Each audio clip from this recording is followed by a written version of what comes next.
नमस्ते दोस्त, स्वागत है आपका रात का सुहाना सफर में।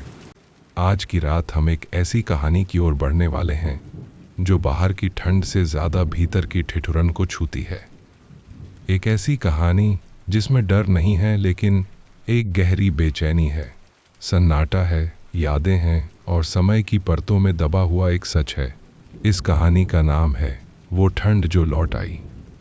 यह उस गांव की कहानी है जहां ठंड हर साल आती थी और चली जाती थी, लेकिन एक साल ठंड आई नहीं, लौट आई। जैसे कोई अधूरी बात, कोई अनकहा हिसाब, कोई भूली हुई याद जो दोबारा दरवाजा खटखटाने आ गई हो। यह कहानी अलाव के पास बैठी रातों की है, जमती हुई सांसों की है और उन निगाहों की है जो अंधेरे में कुछ ढूंढती हैं पर कहती कुछ नहीं। जैसे जैसे आप इस कहानी में उतरेंगे, आपको महसूस होगा कि यह सिर्फ मौसम की ठंड नहीं है, यह रिश्तों में घुसी हुई चुप्पी है, यह बीते समय की परछाइयां हैं और यह उस गांव का दिल है जो सालों से एक सवाल को दबाए बैठा है। यहाँ कोई राक्षस नहीं, कोई भूत नहीं, फिर भी हर मोड़ पर एक गहरा सस्पेंस है जो आपको चुपचाप थामे रखेगा। यह कहानी उन दिनों की याद दिलाएगी जब रातें लंबी होती थीं, बातें कम और एहसास ज्यादा, जब लोग जल्दी दरवाजे बंद कर लेते थे लेकिन अपने मन के दरवाजे खुले रह जाते थे, और जब ठंड सिर्फ शरीर को नहीं, यादों को भी जमा दिया करती थी। अगर ऐसी कहानियां आपको सुकून देती हैं, जो डराती नहीं बल्कि धीरे धीरे मन के भीतर उतर जाती हैं, तो इस सफर में मेरे साथ बने रहिए। बताइए, आप किस शहर या किस गांव से सुन रहे हैं और इस समय आपकी घड़ी में क्या बज रहा है। आपके हर शब्द से, हर प्रतिक्रिया से यह एहसास होता है कि आप वहीं कहीं हैं, इस ठंड में, इस कहानी के साथ। अब जरा रोशनी धीमी कर लीजिए, कंबल को ठीक से ओढ़ लीजिए, बाहर की हवा को महसूस कीजिए और भीतर की आवाज़ों को भी, क्योंकि अब हम चलने वाले हैं उस गांव की ओर जहां ठंड सिर्फ मौसम नहीं थी, वो एक याद थी जो लौट आई थी। वो साल कोई साधारण साल नहीं था। गांव के बुजुर्गों ने जब पहली बार कहा था कि इस बार ठंड कुछ ज्यादा ही टिकेगी, तब किसी ने उस बात को गंभीरता से नहीं लिया था। गांव में ठंड हर साल आती थी, कभी हल्की, कभी कड़ी, लेकिन लौट जाती थी, जैसे कोई मेहमान जो अपना समय पूरा करके विदा हो जाए। पर इस बार ठंड आई नहीं थी, वह लौट आई थी जैसे कुछ अधूरा छोड़ गई हो और उसे पूरा करने वापस आई हो। दिसंबर का पहला हफ्ता था, पर सुबह की धूप में वह ताकत नहीं थी जो आम तौर पर होती थी। खेतों पर ओस जमी रहती और वह ओस दोपहर तक भी नहीं सूखती। लोग अलाव के पास बैठे रहते, मगर आग की लपटें भी जैसे थकी हुई थीं। धुआं आंखों में चुभता, पर गर्मी भीतर तक नहीं पहुंचती। ठंड सिर्फ शरीर में नहीं उतर रही थी, वह धीरे धीरे मन में भी जगह बना रही थी। इस ठंड के साथ एक अजीब सा सन्नाटा भी लौट आया था। गांव की गलियां, जो शाम होते ही बच्चों की आवाज़ों से गूंज उठती थीं, अब जल्दी खामोश हो जाती। जैसे ही सूरज ढलता, लोग अपने अपने दरवाजे बंद कर लेते। कोई किसी को रोककर बात नहीं करता, कोई देर तक बाहर खड़ा नहीं रहता। यह डर नहीं था, कम से कम वैसा डर नहीं जिसे शब्दों में कहा जा सके। यह एक अनकहा संकोच था, जैसे कोई अदृश्य चीज सबको सावधान कर रही हो। रामदीन को यह सब कुछ बहुत अजीब लग रहा था। वह इस गांव में पैदा हुआ था, यहीं पला बढ़ा और उसने कई सर्दियां देखी थीं, मगर ऐसी ठंड नहीं। ऐसी ठंड जिसमें यादें जमने लगती हैं। उसे हर सुबह उठते ही लगता कि कुछ याद आने वाला है, पर याद आता कुछ नहीं, बस एक भारीपन रहता, जैसे कोई पुरानी बात मन के दरवाजे पर खड़ी हो और अंदर आने की अनुमति मांग रही हो। उस दिन भी रामदीन जब सुबह कुएं पर पानी भरने गया, तो उसने देखा कि पानी की सतह पर बर्फ सी परत जमी हुई है। उसने बाल्टी डाली तो पानी में हल्की सी दरार पड़ी, जैसे शीशा टूट रहा हो। उस आवाज ने उसके भीतर कुछ हिला दिया। उसे अचानक लगा कि उसने यह आवाज पहले भी सुनी है, कई साल पहले, किसी और सर्दी में। वह पल वहीं रुक गया, बाल्टी हाथ में थामे और पानी की ओर देखने लगा। पीछे से किसी ने उसका नाम लिया, रामदीन। वह चौंक पड़ा। यह आवाज पहचान में आती थी, पर इतनी दूर से, जैसे यादों के किसी कोने से आ रही हो। उसने मुड़कर देखा, वहां कोई नहीं था। सिर्फ कुएं के पास खड़ा पुराना पीपल, जिसकी पत्तियां भी इस ठंड में जैसे सुन्न हो गई थीं। गांव में ऐसी घटनाएं धीरे धीरे आम होने लगी। किसी को लगता कि किसी ने पुकारा, किसी को लगता कि किसी ने उसका नाम लिया, पर जब देखा जाता तो कोई नहीं होता। लोग इन बातों को आपस में साझा नहीं करते थे, शायद इसलिए कि सबके भीतर एक ही डर था, अगर हमने बोला तो वो सच हो जाएगा। ठंड बढ़ती जा रही थी। जनवरी आ गई, पर ठंड कम नहीं हुई। गांव का स्कूल बंद हो गया। मास्टर जी ने कहा कि बच्चों की तबीयत खराब हो रही है। बूढ़े लोग जल्दी बीमार पड़ने लगे। रातें बहुत लंबी हो गई थीं, इतनी लंबी कि लगता था सुबह आएगी ही नहीं। रामदीन की माँ, जो ज्यादा बोलती नहीं थी, एक रात अलाव के पास बैठी बैठी अचानक कह उठी, यह वही ठंड है। रामदीन ने उनकी ओर देखा। कौन सी ठंड अम्मा? माँ ने आग की लपटों को देखा, जैसे उनमें कुछ पढ़ने की कोशिश कर रही हों, जो पहले आई थी और अधूरी लौट गई थी। रामदीन कुछ समझ नहीं पाया। वह पूछना चाहता था, पर माँ की आंखों में जो डर था उसने उसे चुप करा दिया। उस रात वह देर तक सो नहीं पाया। उसे बार बार लगता रहा कि कोई आंगन में चल रहा है। कदमों की आवाज नहीं थी, बस एक एहसास था, जैसे कोई मौजूद है। अगली सुबह गांव के चौकीदार की लाश मिली। वह मरा नहीं था, कम से कम वैसे नहीं। वह अपने घर के बाहर बैठा था, आंखें खुली हुई, जैसे कुछ देख रहा हो। शरीर ठंडा था, मगर चेहरे पर डर नहीं था, बल्कि एक अजीब सी शांति थी। डॉक्टर ने कहा, ठंड से दिल बैठ गया। पर गांव जानता था, बात सिर्फ ठंड की नहीं है। उस दिन के बाद गांव में एक बात साफ हो गई। यह ठंड सिर्फ मौसम नहीं है, यह कोई कहानी है जो दोबारा सुनाई जाना चाहती है, कोई अधूरा सच जो सामने आना चाहता है। रामदीन को लगने लगा कि इस ठंड का रिश्ता उससे है, उसके बचपन से, उस साल से जिसे गांव ने भुलाने की कोशिश की थी, उस सर्दी से जो कभी पूरी तरह गई ही नहीं थी और अब लौट आई थी।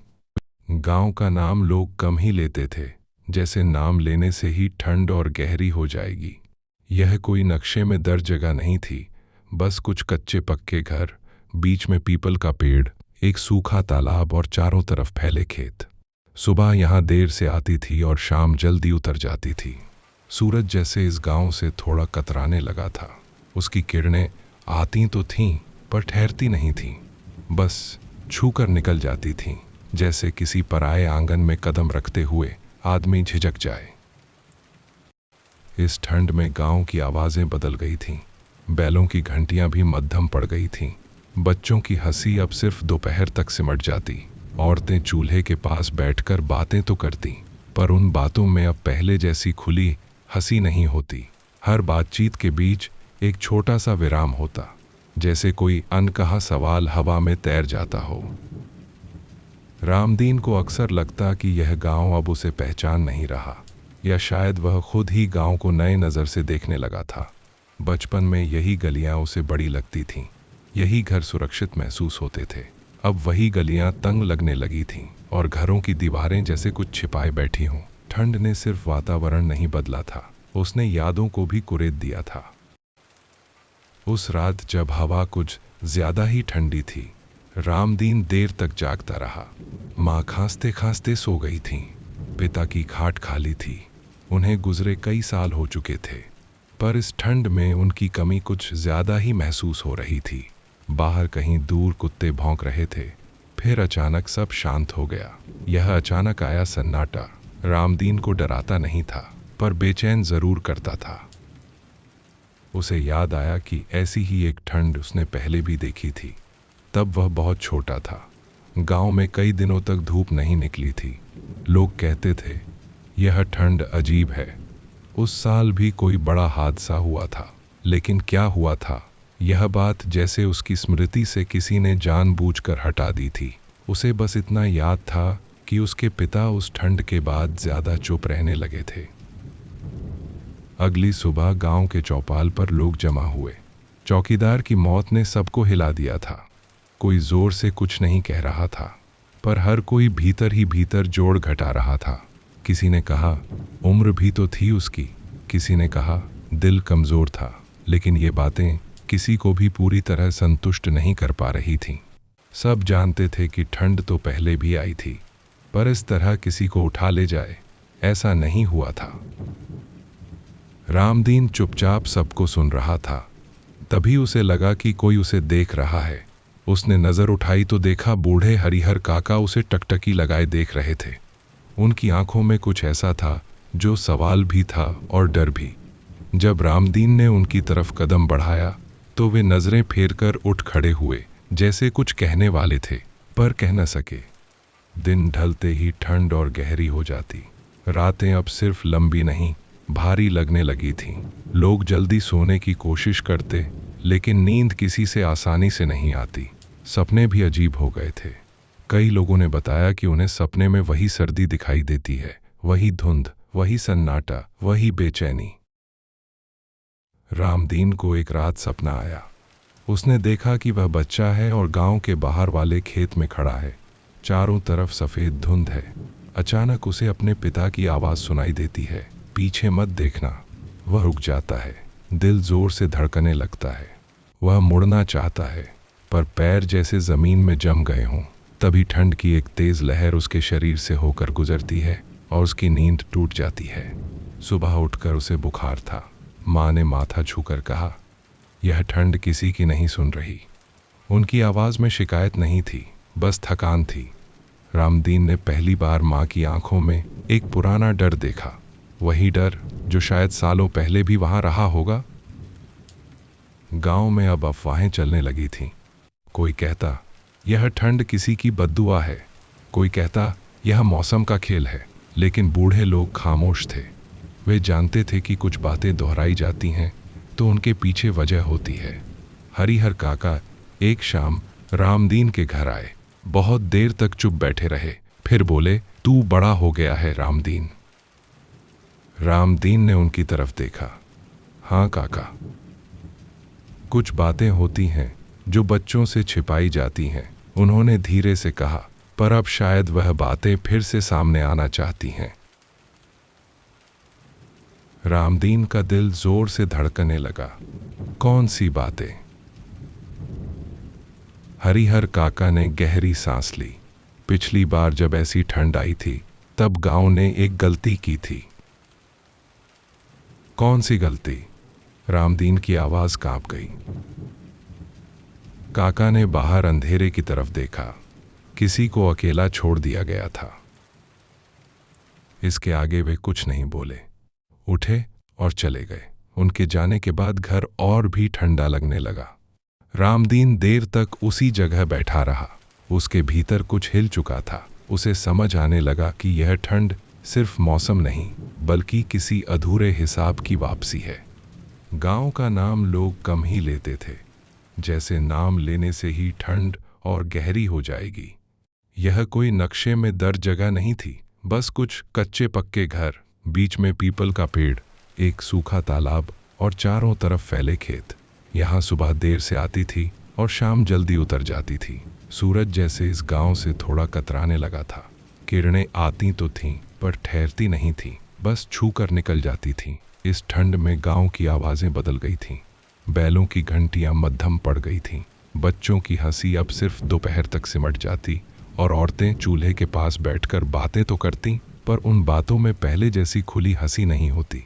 हर बातचीत के बीच एक छोटा सा विराम होता, जैसे कोई अनकहा सवाल हवा में तैर रहा हो। रामदीन को लगने लगा था कि यह गांव अब उसे पहचान नहीं रहा, या शायद वह खुद ही इसे नए नजर से देखने लगा था।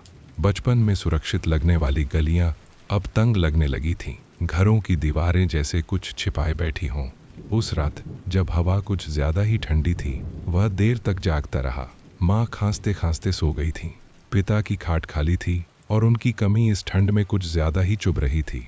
बाहर कहीं दूर कुत्ते भौंके और फिर अचानक सन्नाटा छा गया। डरावना नहीं, पर बेचैन कर देने वाला। उसे याद आया कि ऐसी ही ठंड उसने बचपन में भी देखी थी, जब कई दिनों तक धूप नहीं निकली थी और कोई बड़ा हादसा हुआ था, जिसकी याद जैसे उसकी स्मृति से जानबूझकर हटा दी गई हो। बस इतना याद था कि उस ठंड के बाद उसके पिता बहुत चुप रहने लगे थे। अगली सुबह चौपाल पर जमा लोगों की फुसफुसाहटें चौकीदार की मौत के इर्द गिर्द घूम रही थीं। कोई उम्र का हवाला देता, कोई दिल की बीमारी का, पर किसी को भी ये वजहें पूरी नहीं लग रही थीं। रामदीन सब सुन रहा था कि तभी उसने बूढ़े हरिहर काका की निगाहें अपनी ओर जमी हुई पाईं। उन आंखों में सवाल भी था और डर भी। दिन ढलते ही ठंड और भारी हो जाती, रातें लंबी और नींद मुश्किल।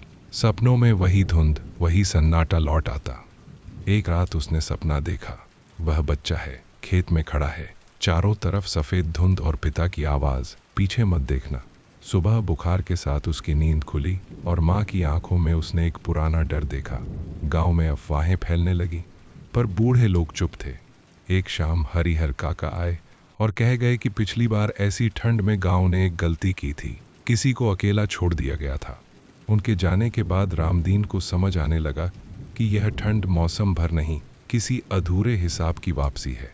दिनों दिन ठंड बढ़ती गई, तालाब जम गया, खेत झुलसने लगे और लोग सूरज के लिए दुआ करने लगे। रामदीन पुराने खंडहर की ओर खिंचने लगा, जहां बर्फ नहीं जमी थी।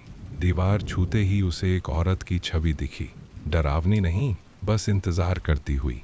उसी रात उसने माँ से सच पूछा और माँ ने आंसुओं के बीच कहा कि कुछ सवालों के जवाब देर से मिलते हैं, पर जब मिलते हैं तो ठंड भी पिघलने लगती है।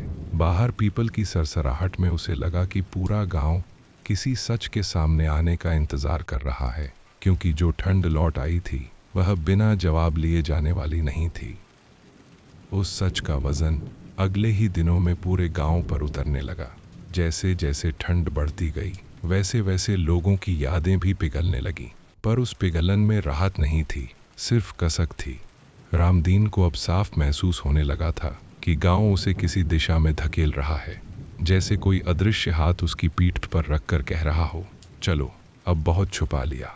वह सुबह उठते ही पुराने रास्तों पर भटकने लगा, उन गलियों में जहां बचपन में खेला करता था, उन आंगनों के पास जहां से कभी हंसी की आवाजें आती थीं। अब वहां दरवाजे आधे बंद रहते और खिड़कियों से झांकती आंखें जल्दी ही ओझल हो जाती। ठंड ने सबको भीतर की ओर मोड़ दिया था, लेकिन भीतर अब सुकून नहीं था। रामदीन जब हरिहर काका के घर पहुंचा तो काका चुपचाप अलाव के पास बैठे थे, आग में लकड़ी डालते हुए, जैसे हर चटकती आवाज के साथ कोई पुरानी बात जला रहे हों। बहुत देर तक दोनों में से कोई कुछ नहीं बोला। फिर काका ने धीमी आवाज में कहना शुरू किया, उस साल भी ऐसी ही ठंड थी, इतनी कि जानवर मरने लगे थे, फसलें सूख गई थीं और लोग डर से एक दूसरे से नजरें चुराने लगे थे। गांव में एक औरत रहती थी, अकेली, विधवा, जिसे लोग बस इसलिए अजीब मानते थे क्योंकि वह सवाल पूछती थी। वह पूछती थी कि ठंड इतनी क्यों बढ़ रही है, कि क्यों सब कुछ जैसे रुकसा गया है। लोगों को उसके सवाल चुभते थे। एक रात जब ठंड सबसे ज्यादा थी, वह औरत गायब हो गई। किसी ने कहा वह चली गई, किसी ने कहा उसने खुद को तालाब में डाल दिया, और गांव ने चैन की सांस ली, जैसे किसी बोझ से छुटकारा मिल गया हो। पर ठंड उस साल भी देर से गई थी। काका की आवाज कांप रही थी और रामदीन को लग रहा था कि हर शब्द उसके भीतर कहीं गहराई में उतर रहा है। उसे याद आया कि वही साल था जब उसके पिता अचानक बहुत चुप हो गए थे। शायद उन्होंने कुछ देखा था, कुछ समझा था, पर कहा नहीं। रामदीन ने पूछा कि उस औरत का नाम क्या था। काका ने लंबी सांस ली और बोले, नाम लेना आसान नहीं है, पर अब शायद लेना ही होगा। नाम सुनते ही रामदीन के भीतर कुछ टूटा सा। वह नाम उसकी माँ ने कभी बुखार में बुदबुदाया था। उसी रात रामदीन घर लौटा तो माँ जाग रही थी। बाहर हवा बर्फ की तरह चुभ रही थी। रामदीन ने धीरे से माँ का हाथ पकड़ा और कहा कि अब और नहीं छुपाना चाहिए। माँ की आंखों से आंसू बहते रहे, पर उन्होंने सिर हिलाया। उन्होंने बताया कि वह औरत उनकी सगी बहन थी। गांव ने उसे इसलिए अकेला छोड़ दिया था क्योंकि वह झूठ को स्वीकार नहीं करती थी। उस रात जब वह गायब हुई, रामदीन के पिता ने उसे तालाब के पास देखा था, अकेली, ठंड में कांपती हुई, किसी का इंतजार करती हुई। लेकिन डर के मारे उन्होंने कुछ नहीं किया। अगले दिन गांव ने तय किया कि इस बात को भुला दिया जाएगा, और ठंड के साथ उस सच को भी जमा दिया गया। माँ की आवाज टूट रही थी और रामदीन को लग रहा था कि उसके भीतर बरसों से जमी बर्फ पिघल रही है, पर उस पानी में दर्द घुला हुआ है। बाहर हवा और तेज हो गई थी, जैसे गांव खुद सुन रहा हो। उसी रात रामदीन ने सपना नहीं देखा, बल्कि जैसे जागते हुए ही कुछ देख लिया। उसे लगा कि वही औरत खंडहर के पास खड़ी है। उसके चेहरे पर शिकायत नहीं, बस थकान है। वह कुछ कहे बिना मुड़कर चली जाती है और उसके जाते ही ठंड की एक परत टूटती है। अगले दिन सूरज थोड़ी देर के लिए निकला। लोग चौकन्ने हो गए। किसी ने कहा आज धूप ज्यादा देर रही, किसी ने कहा ठंड कुछ कम लगी। लेकिन यह कमी तब तक पूरी नहीं होगी जब तक सच पूरी तरह सामने न आ जाए। यह बात रामदीन समझ चुका था। उसने चौपाल पर सबके सामने खड़े होकर वह सब कह दिया जो बरसों से दबा हुआ था। पहले सन्नाटा छा गया, फिर कुछ लोगों की आंखें झुक गईं, कुछ रो पड़े, कुछ उठकर चले गए। ठंड उस दिन भी थी, पर उसके भीतर एक हल्की गर्माहट आ गई थी, स्वीकार की गर्माहट। और जैसे जैसे दिन बीतते गए, ठंड धीरे धीरे लौटने लगी, इस बार विदा होने के लिए। तालाब की बर्फ पिघलने लगी, खेतों में हरियाली की हल्की सी उम्मीद झांकने लगी।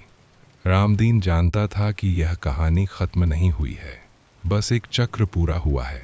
क्योंकि कुछ ठंडे मौसम की होती हैं और कुछ इंसानों की। जब तक इंसान की ठंड नहीं पिघलती, मौसम भी चैन से नहीं जाता। गांव अब भी वही था, कच्चे पक्के घर, पीपल का पेड़, सूखा तालाब, पर हवा में अब वह सन्नाटा नहीं था। ठंड लौट आई थी अपना हिसाब लेने के लिए, और अब जाकर उसने लौटना चुना था। ठंड के लौट जाने के बाद भी गांव पूरी तरह पहले जैसा नहीं हो पाया। जैसे कोई पुराना जख्म भर तो जाए, लेकिन मौसम बदलते ही अपनी मौजूदगी जता दे। और यही एहसास अब हर सुबह के साथ गांव में जाग उठता था। सूरज अब देर तक टिकता था, धूप आंगनों में फैलती थी, पर लोग उसे अब पहले जैसी लापरवाही से नहीं अपनाते थे। जैसे हर किरण के साथ वे ये भी परख रहे हों कि कहीं यह बस एक अस्थाई राहत तो नहीं। और रामदीन को लगने लगा था कि यह गांव अब मौसम से ज्यादा अपनी स्मृतियों से डरता है। चौपाल पर फिर से हुक्का सुलगने लगा था, पर बातचीत के बीच अक्सर कोई रुक जाता, कोई बात अधूरी छोड़ देता, और उस अधूरेपन में ही जैसे सबको वह सर्दी याद आ जाती जो एक औरत के अकेलेपन से शुरू होकर पूरे गांव पर उतर आई थी। अब उसका नाम कोई छुपा कर नहीं लेता था, पर हर बार नाम के साथ एक मौन जुड़ा रहता, एक क्षण की खामोशी, जैसे शब्दों के बीच भी श्रद्धांजलि दी जा रही हो। रामदीन की माँ अब ज्यादा बोलने लगी थी, लेकिन उन बातों में शिकायत नहीं थी, बस एक थकान थी जो अब स्वीकार में बदल चुकी थी। वे कभी कभी पीपल के नीचे बैठकर सूखी पत्तियों को देखती रहती, जैसे हर गिरती पत्ती के साथ मन का कोई बोझ भी गिर रहा हो। गांव के बच्चे फिर से गलियों में दौड़ते थे, लेकिन अब खेल में भी एक अजीब सी समझ आ गई थी। कोई गिरता तो बाकी रुक जाते, कोई रोता तो उसे अकेला नहीं छोड़ा जाता, मानो बिना जाने ही उन्होंने उस गलती को सुधार लिया हो जिसकी सजा पूरे गांव ने सालों तक ठंड बनकर भुगती थी। रामदीन को अब सपनों में धुंध नहीं दिखती थी, पर कभी कभी आधी नींद में उसे ऐसा लगता कि कोई पास बैठा है, कुछ कहे बिना बस मौजूद। और वह जानता था कि यह डर नहीं है, यह स्मृति है जो अब शांति से बैठी है, क्योंकि उसे आखिरकार सुना गया। हरिहर काका की चाल अब और धीमी हो गई थी, पर उनकी आंखों में अब भय नहीं था, बस एक गहरी थकान थी, जैसे उन्होंने वर्षों से सीने में दबाए किसी बोझ को आखिर जमीन पर रख दिया हो। गांव की औरतें अब चूल्हे के पास बैठकर जब हंसती थीं, तो वह हंसी पूरी तरह खुली नहीं होती, पर सच्ची होती, और उसी सच्चाई में एक नई गर्माहट थी जो किसी आग से नहीं बल्कि भरोसे से पैदा हुई थी। रामदीन अक्सर खंडहर के पास जाकर देर तक खड़ा रहता। वहां अब बर्फ नहीं जमती थी, पर जमीन की ठंड उसे याद दिलाती थी कि कुछ जगहें हमेशा चेतावनी की तरह रहती हैं, ताकि इंसान फिर वही भूल न दोहराए। एक शाम उसने महसूस किया कि हवा में अब सन्नाटा नहीं है, बल्कि एक धीमी सी सांस चल रही है, जैसे गांव ने लंबी चुप्पी के बाद पहली बार राहत की सांस ली हो। और उसी क्षण उसे समझ आया कि यह कहानी किसी एक औरत या एक ठंड की नहीं थी। यह कहानी उस डर की थी जो इंसानों को चुप करा देता है, और उस साहस की जो देर से ही सही, लेकिन जब आता है तो मौसम बदल देता है। अब जब भी सर्द हवा चलती, लोग अलाव के पास सिमटते नहीं थे, बल्कि एक दूसरे के पास बैठते थे, क्योंकि उन्होंने जान लिया था कि ठंड सबसे ज्यादा तब लगती है जब कोई अकेला छोड़ दिया जाता है। और इस तरह गांव धीरे धीरे जीना सीख रहा था, सावधानी से, यादों के साथ, लेकिन डर के बिना, क्योंकि उसने समझ लिया था कि जो ठंड लौट आई थी वह बदला लेने नहीं बल्कि सच मांगने आई थी। और सच मिलते ही उसने विदा लेना सीख लिया था, जैसे कोई पुरानी आत्मा जो आखिरकार चैन से आगे बढ़ पाई हो। सच के सामने आ जाने के बाद गांव के दिन एक नई तरह की धीमी चाल से आगे बढ़ने लगे थे, जैसे समय ने खुद को थोड़ा थाम लिया हो ताकि हर कदम सोच समझ कर रखा जा सके। खेतों में काम फिर से होने लगा था। हल की धार मिट्टी में उतरती तो एक जानी पहचानी आवाज आती, लेकिन उस आवाज में अब हड़बड़ी नहीं थी, बल्कि एक ठहराव था, मानो धरती भी सुन रही हो और किसान भी उसे उतने ही ध्यान से जवाब दे रहे हों। रामदीन जब सुबह बैलों को लेकर निकलता तो रास्ते में मिलने वाले लोग अब हालचाल पूछने से पहले आंखों में झांक लेते, जैसे शब्दों से पहले यह जान लेना जरूरी हो कि सामने वाला आज कैसा महसूस कर रहा है। और यही छोटी छोटी सावधानियां गांव की नई आदत बन गई थी।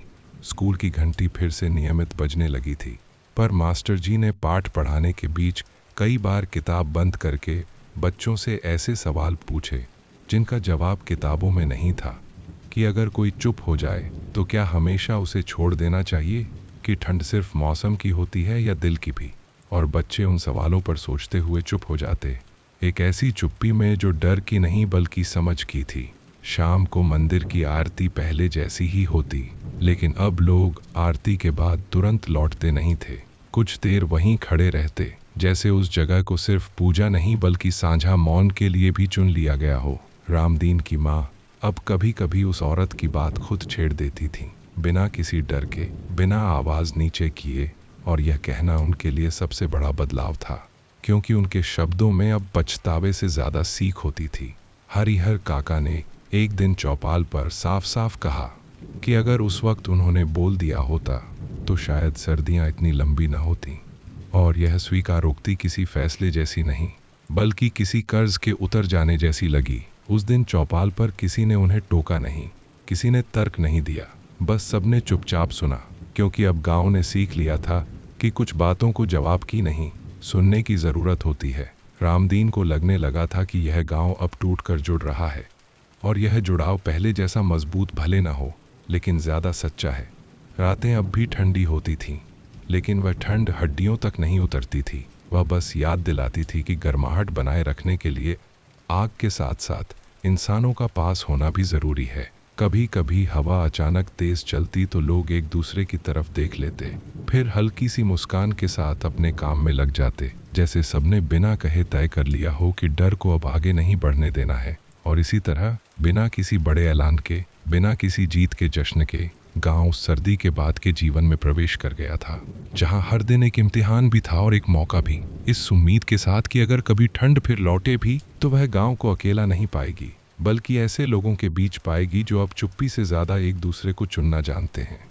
समय बीतने के साथ गांव ने यह भी महसूस किया कि सच के बाद आने वाली शांति कोई स्थिर चीज नहीं होती, उसे हर दिन अपने व्यवहार से सींचना पड़ता है। कभी कभी किसी छोटे से विवाद में पुरानी आदतें सिर उठाने लगती, कोई तेज बोल देता या कोई चुप होकर किनारे हट जाता, लेकिन अब फर्क यह था कि उस चुप्पी को अनदेखा नहीं किया जाता था। कोई ना कोई उसके पास जाकर बैठ जाता, बिना सवाल पूछे, बस साथ देने के लिए। और यही साथ उस ठंड के विरुद्ध सबसे मजबूत ढाल बन गया था। रामदीन ने महसूस किया कि उसके पिता की याद अब उसे भारी नहीं लगती, बल्कि एक जिम्मेदारी की तरह लगती है, कि जो उन्होंने अधूरा छोड़ दिया उसे वह पूरा करने की कोशिश करे। और इसी सोच के साथ उसने एक दिन खंडहर के पास छोटी सी चौपाल बनवाई, जहां लोग बैठ सकें, बातें कर सकें, या बस चुपचाप साथ रह सकें, क्योंकि अब गांव समझ चुका था कि कुछ जगहें डर की नहीं, स्वीकार की होनी चाहिए।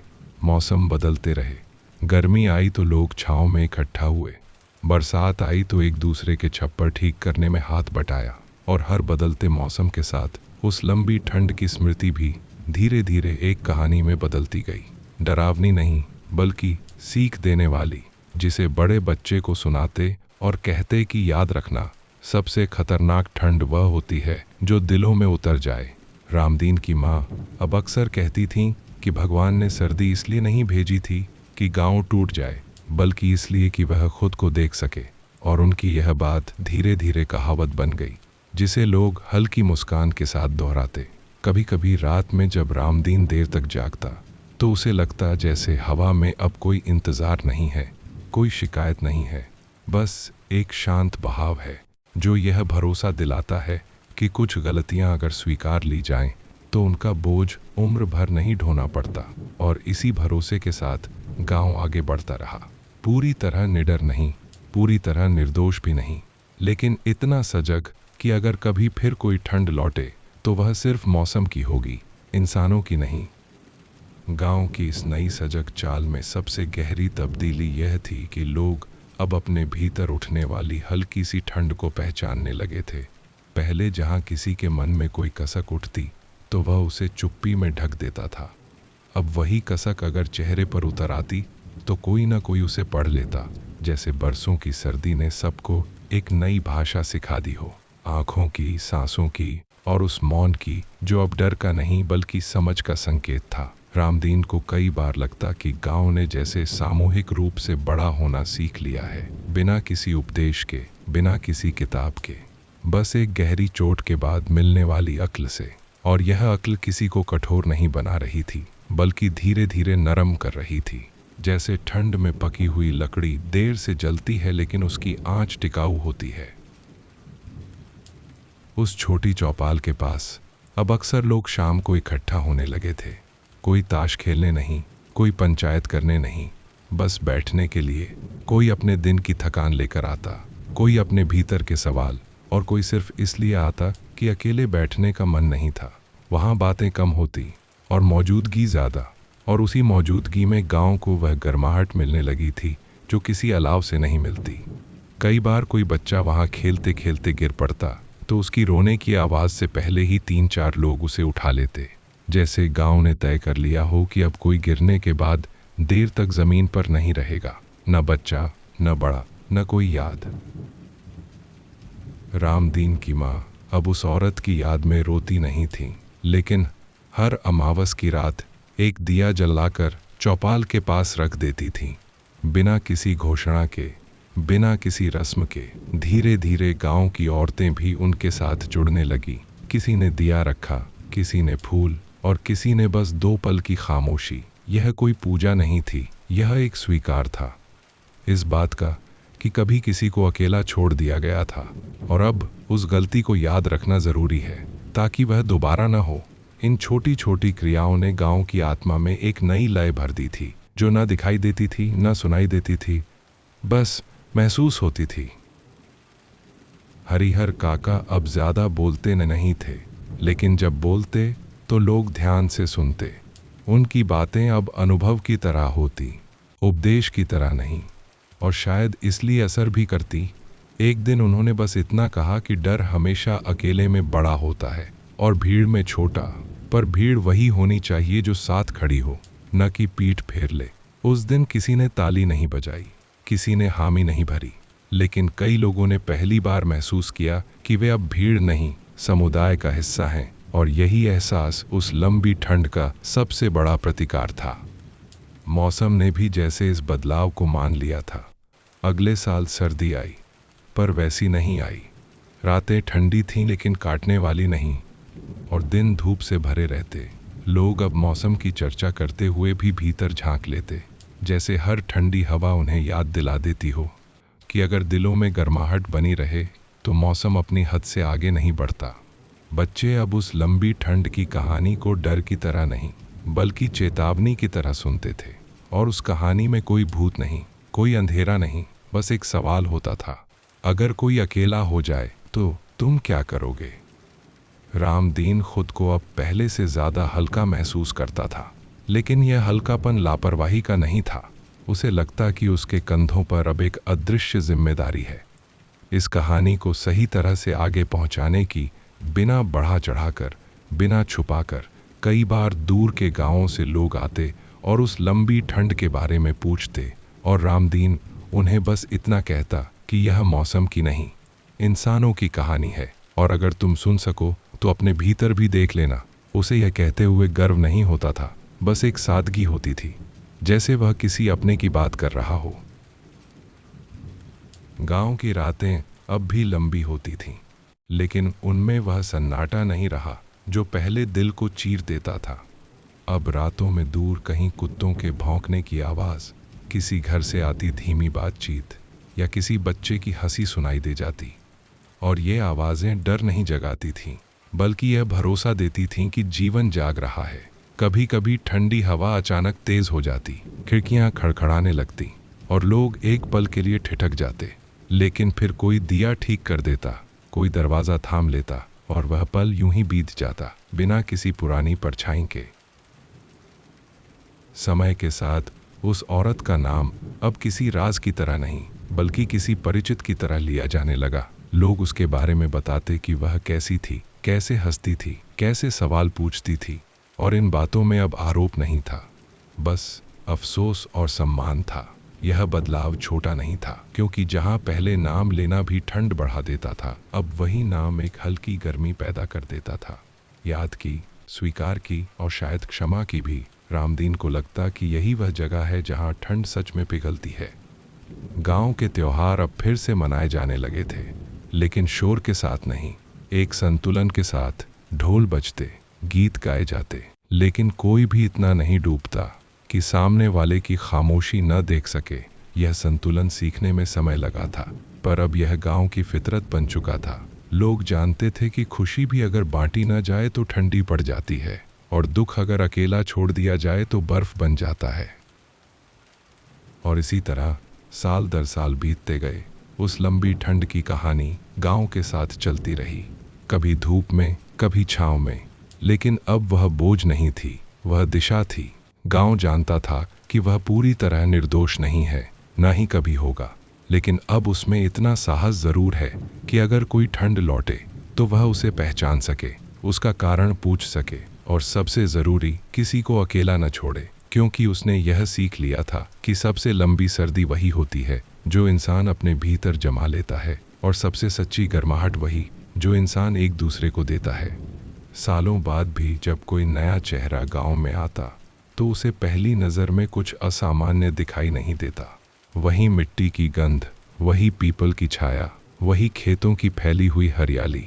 लेकिन अगर वह थोड़ा रुककर लोगों की आंखों में देखता तो उसे समझ में आता कि इस गांव ने कुछ भोगा है, कुछ ऐसा जो दिखाई नहीं देता पर हर बातचीत में, हर ठहराव में मौजूद है। यहाँ लोग जल्दी दोस्त नहीं बनाते, पर एक बार बन जाएं तो छोड़ते भी नहीं। और यही आदत उस लंबी ठंड की सबसे गहरी छाया थी, जिसने उन्हें सिखा दिया था कि रिश्ता बनाना जितना जरूरी है, उसे निभाना उससे भी ज्यादा जरूरी है। रामदीन को यह सब देखकर कभी कभी लगता कि गांव ने अपने घावों को छुपाया नहीं, बस उन्हें जीने लायक बना लिया है। जैसे कोई आदमी लंगड़ाकर चलना सीख ले, दर्द रहता है पर रास्ता नहीं रुकता। धीरे धीरे उस कहानी के साथ नई कहानियां भी जुड़ने लगी, पर वे डर से नहीं, अनुभव से जन्म लेती थीं। कोई कहता कि उस ठंड के बाद उसने पहली बार अपने पिता को रोते देखा, कोई बताता कि उसने पहली बार किसी पड़ोसी का हाथ थामा था, और ये छोटी छोटी स्मृतियां उस बड़े सच का विस्तार बनती चली गईं। अब गांव में कहानी सुनाना सिर्फ मनोरंजन नहीं था, यह एक जिम्मेदारी थी कि कहानी में किसी को अकेला न छोड़ा जाए, न पात्र को, न सुनने वाले को। बच्चों को सिखाया जाने लगा कि कहानी वहीं खत्म नहीं होती जहां दुख आता है, बल्कि वहां से शुरू होती है जहां कोई साथ खड़ा होता है। रामदीन ने भी समय के साथ अपनी जिंदगी में आगे बढ़ना सीख लिया था। उसने शादी की, घर में हंसी आई, लेकिन वह हंसी कभी शोर नहीं बनी। उसमें एक संयम था, जैसे घर की दीवारें भी जानती हों कि आवाज ऊंची नहीं, साफ होनी चाहिए। उसकी पत्नी ने जब पहली बार उस लंबी ठंड की कहानी सुनी तो उसने कोई सवाल नहीं किया, बस चुपचाप दिए के पास बैठ गई। और उसी चुप्पी में रामदीन को पहली बार महसूस हुआ कि समझ हमेशा शब्दों की मोहताज नहीं होती। उस रात उसे नींद देर से आई, लेकिन सपनों में कोई धुंध नहीं थी, बस खुला आसमान था। गांव के बुजुर्ग अब कम होते जा रहे थे, और उनके साथ वह सीधी स्मृति भी, जिसने उस ठंड को अपनी आंखों से देखा था। लेकिन जाने से पहले वे यह सुनिश्चित कर जाना चाहते थे कि कहानी सिर्फ उनके साथ न चली जाए। वे बच्चों को पास बुलाकर कहते कि अगर कभी किसी को चुप होते देखो तो उसे कमजोर मत समझना, हो सकता है वह सबसे ज्यादा मजबूत होने की कोशिश कर रहा हो। इन बातों में कोई डर नहीं था, बस सावधानी थी, और यही सावधानी गांव की नई विरासत बनती चली गई। कभी कभी दूर शहर से कोई सरकारी आदमी आता, विकास की बातें करता, सड़क, बिजली, पानी की योजनाएं गिनाता और गांव वाले ध्यान से सुनते, सवाल पूछते, लेकिन निर्णय जल्दी नहीं लेते। उन्हें अब पता था कि हर सुविधा गर्माहट नहीं लाती और हर चमक रोशनी में नहीं होती। वे चाहते थे कि जो भी आए वह गांव की इस नाजुक समझ को ठेस न पहुंचाए। रामदीन कई बार इन बैठकों में चुपचाप बैठा रहता और जब बोलता तो बस इतना कहता कि हमें सब चाहिए, पर ऐसा कुछ नहीं चाहिए जो हमें फिर से एक दूसरे से दूर कर दे। समय के साथ खंडहर अब पूरी तरह उजड़ा नहीं रहा। वहां कुछ पेड़ उगाए थे, कुछ घास, और वह जगह डर की नहीं, स्मृति की बन गई थी। लोग वहां बैठकर अपने मन की बातें करते, कभी हंसते, कभी चुप रहते, और यह चुप्पी अब भारी नहीं लगती थी। रामदीन को लगता कि शायद यही उस औरत की सबसे बड़ी विरासत है कि उसने गांव को सवाल पूछने की हिम्मत दी और उन सवालों के साथ जीने की ताकत भी। जब कभी सर्दियां ज्यादा बढ़ जाती और रातें फिर से लंबी होने लगती तो गांव में एक अनकही बेचैनी लौटती, लेकिन अब उसके साथ एक तैयारी भी होती। लोग अलाव जलाते, पर उससे पहले एक दूसरे को बुलाते, बच्चों को पास रखते, बूढ़ों के हाल पूछते। ठंड अब भी आती थी, पर उसे अकेलेपन का रास्ता नहीं मिलता था। यह फर्क छोटा लग सकता है, पर यही फर्क था जिसने उस लंबी ठंड को इतिहास बना दिया था। रामदीन के बच्चे अब बड़े हो रहे थे और वे अपने पिता से सवाल पूछते, क्या ठंड सच में वापस आ सकती है? क्या लोग फिर चुप हो सकते हैं? रामदीन उन्हें कोई पक्का जवाब नहीं देता, बस इतना कहता कि इंसान गलती कर सकता है, लेकिन अगर उसे याद रखने की आदत हो तो वही गलती दोहराना जरूरी नहीं होता।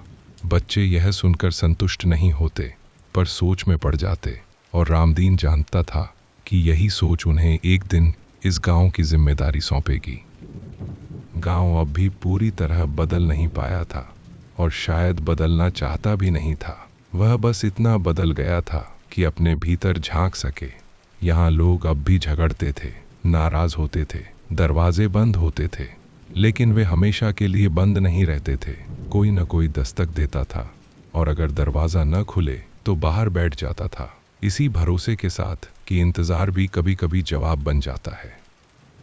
और इसी तरह यह कहानी बिना किसी अंतिम वाक्य के आगे बढ़ती रही। न इसमें कोई पूर्ण सुख था, न पूरा दुख, बस एक सतत प्रयास था इंसान बने रहने का। गांव जानता था कि ठंड फिर आएगी, मौसम बदलेगा, लोग बदलेंगे, लेकिन अगर उन्होंने यह याद रखा कि सबसे खतरनाक सर्दी वह होती है जो दिलों में उतर जाए, तो शायद हर आने वाली ठंड, चाहे जितनी भी लंबी हो, आखिरकार लौट जाना ही सीखेगी। और एक दिन ऐसा भी आया जब गांव ने महसूस किया कि अब कहानी को आगे ढकेलने की नहीं, धीरे से थाम कर विराम देने की जरूरत है।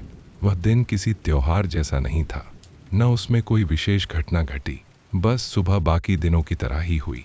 सूरज निकला, धूप पीपल की पत्तियों से छनकर जमीन पर उतरी और हवा में हल्की ठंड के साथ मिट्टी की सौंधी खुशबू घुली रही। रामदीन उस सुबह देर तक चौपाल के पास बैठा रहा, बच्चों को स्कूल जाते देखता रहा, औरतों को कुएं की तरफ जाते, बूढ़ों को छड़ी के सहारे धूप में खड़े होते, और उसे लगा कि यही साधारणता अब इस गांव की सबसे बड़ी जीत है, क्योंकि साधारण होना आसान नहीं होता।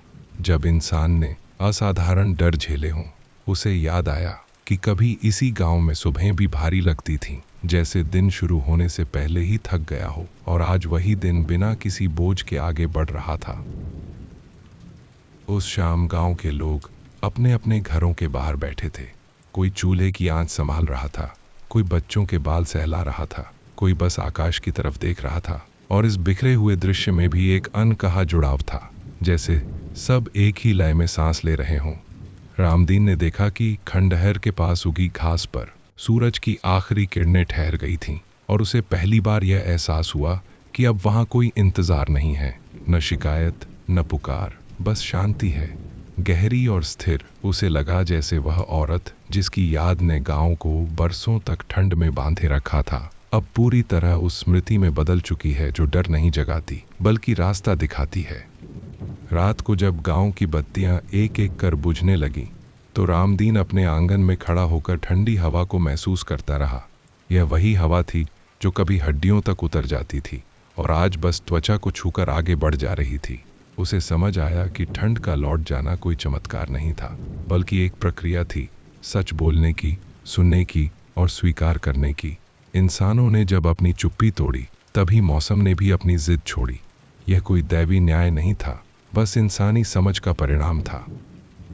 उस रात उसे सपना नहीं आया, और यही सबसे बड़ा संकेत था कि अब कहानी अपने अंत के करीब है। नींद गहरी थी, बेवजह की नहीं, और सुबह जब उसकी आंख खुली तो दिल में कोई भारीपन नहीं था। उसने माँ की तस्वीर के सामने दिया जलाया, बच्चों के सिर पर हाथ रखा और बाहर निकलकर गांव की उसी पगडंडी पर चला जिस पर उसने जिंदगी भर सवालों के साथ चलना सीखा था। अब सवाल कम थे, पर जवाबों की जिम्मेदारी ज्यादा थी। और इस तरह यह कहानी यहीं थम जाती है, किसी बड़े मोड़ पर नहीं, किसी ऊंचे शिखर पर नहीं, बल्कि एक ऐसे समतल रास्ते पर जहां चलना आसान नहीं, पर संभव है। गांव अब यह नहीं कहता कि ठंड कभी लौटेगी ही नहीं, वह बस इतना जानता है कि अगर लौटेगी भी तो उसे पहचान लिया जाएगा, उसका कारण पूछा जाएगा, और सबसे जरूरी, किसी को उसके साथ अकेला नहीं छोड़ा जाएगा। क्योंकि इस गांव ने यह सीख लिया था कि मौसम तो बदलते रहते हैं, लेकिन इंसान अगर एक दूसरे का हाथ थाम लें तो कोई भी ठंड हमेशा के लिए नहीं टिकती। और इसी भरोसे के साथ गांव अपनी साधारण, सच्ची और सावधान जिंदगी में आगे बढ़ता रहता है, जहां कहानी खत्म नहीं होती, बस शांत होकर सांस लेने लगती है।